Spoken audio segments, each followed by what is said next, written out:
नमस्कार. आज वर्षाचा शेवटचा दिवस 31 डिसेंबर 2025.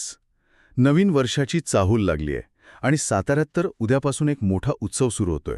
हो, 99वे अखिल भारतीय मराठी साहित्य संमेलन. अगदी.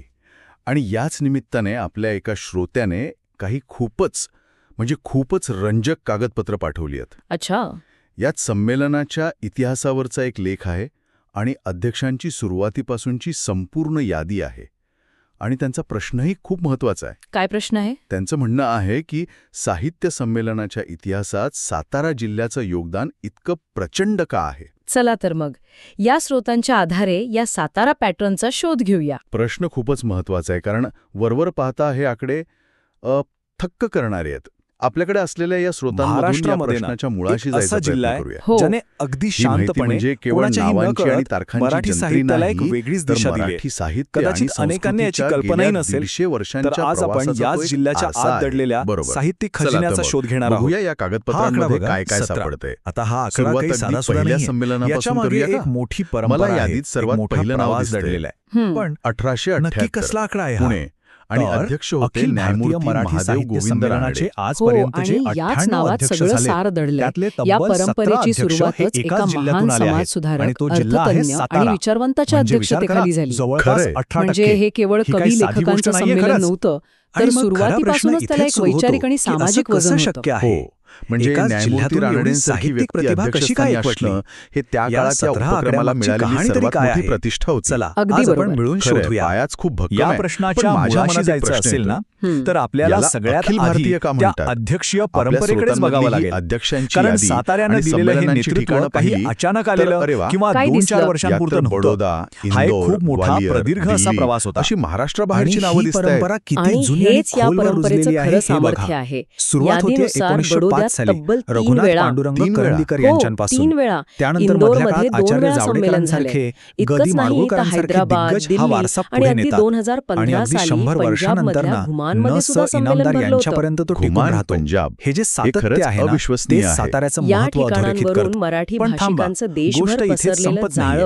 आणि हे 17 अध्यक्ष तर फक्त हिमनगाचं एक टोक आहे असं म्हणायला हरकत नाही. मोठा प्रयत्न होता. या जिल्ह्याची खरी साहित्यिक ओळख याच्या खूप पलीकडे आहे. म्हणजे ही संमेलनं तिथल्या स्थानिक भाषिकांशी काही संवाद साधायची, शिखराच्या केवळ पायथ्याशी तिथं स्थायिक झालेल्या मराठी भाषिकांपुरतीच मर्यादित राहायची. त्यात प्रवेश करणार याबद्दल काही उल्लेख आहे का आपल्या असं जंगल जिथे मराठी साहित्याला नवी दिशा देणारे अनेक दिग्गज घडले. जेव्हा महाराजा सयाजीराव गायकवाडांसारखे द्रष्टे राजे बडोद्यात संमेलन भरवतात, तेव्हा त्यांचा उद्देश केवळ मराठी भाषिकांना एकत्र आणणं नसतो, तर आपल्या भाषेची आणि संस्कृतीची समृद्धी इतरांपर्यंत पोहोचावी हा सुद्धा असतो. म्हणजे याला केवळ एक वार्षिक सोहळा न म्हणता एक मोठी सांस्कृतिक चळवळ म्हणायला हवं. मग प्रतिभेची एक शानदार इमारत मराठी भाषेच्या सीमा विस्तारल्या. बासी मर्ढेकरांनी आधुनिक कवितेत क्रांती घडवली, तर व्यंकटेश माडगुळकरांनी बनगडवाडीमधून आपलं ग्रामीण जीवन अजरामर करून टाकलं. त्याचवेळी वसंत कानेटकरांनी रंगभूमी गाजवली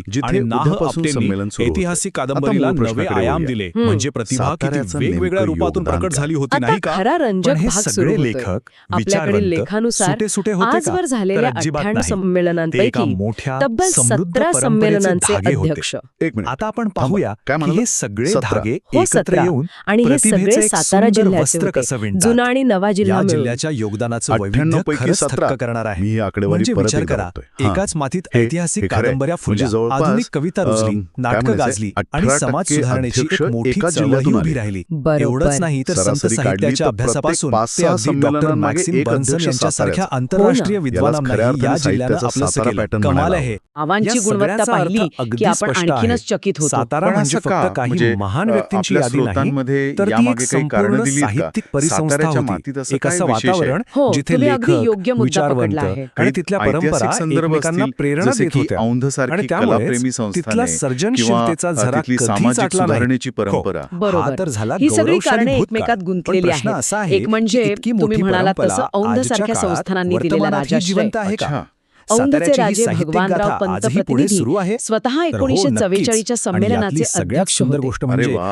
दुसरी महत्वाची गोष्ट म्हणजे वाईसारखी ज्ञान परंपरेची केंद्र, जिथे तर्कतीर्थ लक्ष्मण शास्त्री जोशींसारखे प्रकांड पंडित घडले. त्याच ठिकाणी मराठी साहित्य विश्व पुन्हा एकत्र येते. 1954च्या दिल्ली संमेलनाचे अध्यक्ष होते.